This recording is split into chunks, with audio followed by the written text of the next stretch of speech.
Hi, my name is CW4 George Millsaps.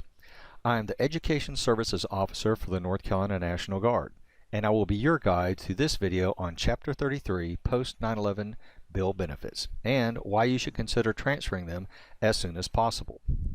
Disclaimer, please note that the information in this video was current as of the date of production. Contact the Veterans Administration or the North Carolina National Guard Education Services Office for the most current information. To qualify for the post 9/11 GI Bill, you have to serve at least 90 days in a Title X status.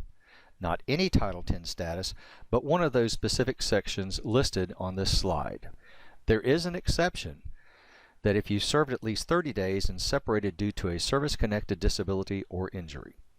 Although the system should catch your qualifying service, you can always go back to your orders and see if one of these sections is listed in your previous slide.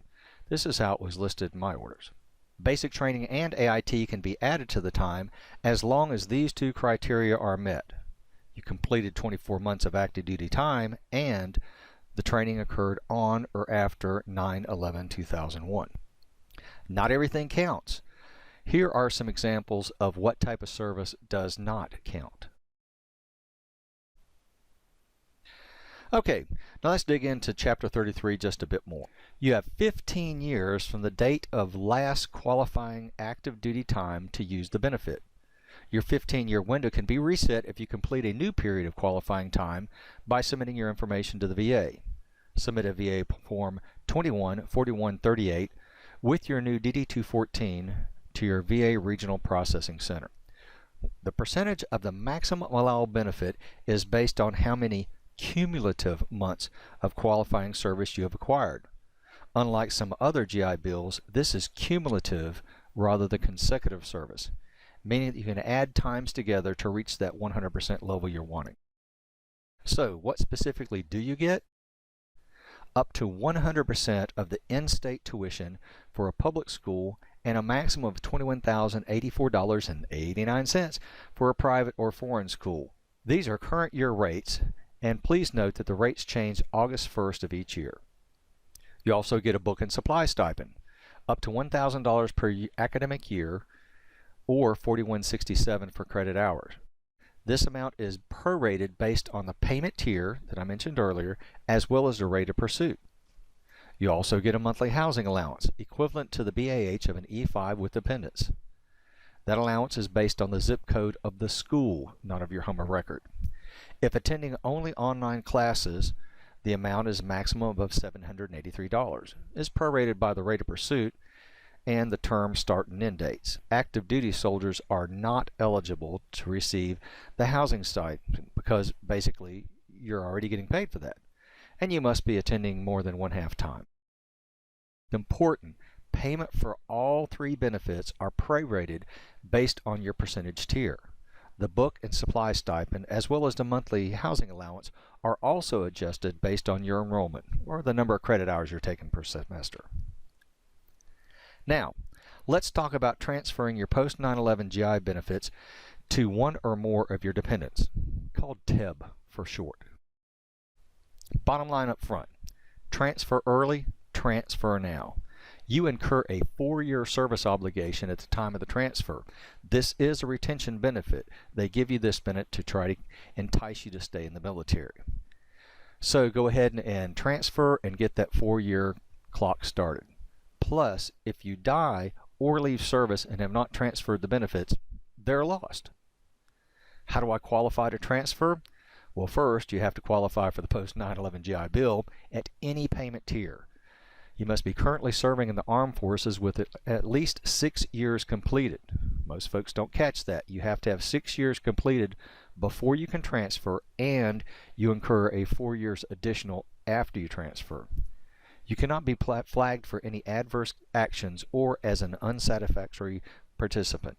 You have to agree to that 4-year service obligation. Your spouse and or dependents must be listed under you in DEERS.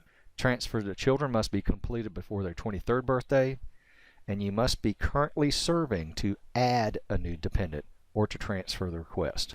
After you add them while you're in, you can change them around from one to the other after you depart service. What do they get? Dependents receive the same tier level payment as the soldier. Spouse is subject to the same rules as a transferring soldier. The spouse's eligibility ends 15 years from your last day of qualifying time. Plus, the spouse of a soldier on active duty is not eligible for the housing stipend because the military is already paying for that. Children cannot use the benefit until after you have completed 10 years in the armed forces, and it is always paid as if you are a non-active duty status. They can begin using the benefit on their 18th birthday or upon high school graduation, whichever comes first. A child's eligibility ends on their 26th birthday unless you specify an earlier end date. We do not recommend that you do that. We recommend that you always do that 26th birthday. You can modify and or revoke months between any dependent you originally transferred even after you transfer from service or separate from service. Important facts. Remember, there's a 4-year service obligation when you do the TEB. Go ahead and do it. Get that clock started. If you die before transferring, the benefits are lost. Once transferred, you can always shift between dependents even after you separate from service. And you can always take back the benefits as long as they've not been used. So you transfer them to your dependents now. Later on, you say, hey, I need to go to school. You can bring them back, use them yourself. You have the ability to transfer now. That doesn't necessarily guarantee you this ability in the future. Congress, DOD, or the Department of the Army can always change or revoke this benefit. So how do I do this transfer? First, contact the VA. Call this number and ask the VA rep how many months you have remaining in each GI Bill program. That'll give you an indication of how much you can move or how much you have available in post 9/11. And once you find that out, you can transfer a maximum of 36 months or whatever you have remaining, whichever is less. You have to have an extension. You have to have that 4 years remaining on your contract in order to have the TEB processed. So if you need to, fill out that 4836 and have your extension uploaded into SIDPERS and IPERMS by your unit. The Education Support Center will not approve a transfer request until they can verify that that extension was uploaded in the SIDPERS. It appears you're in your record in GIMS.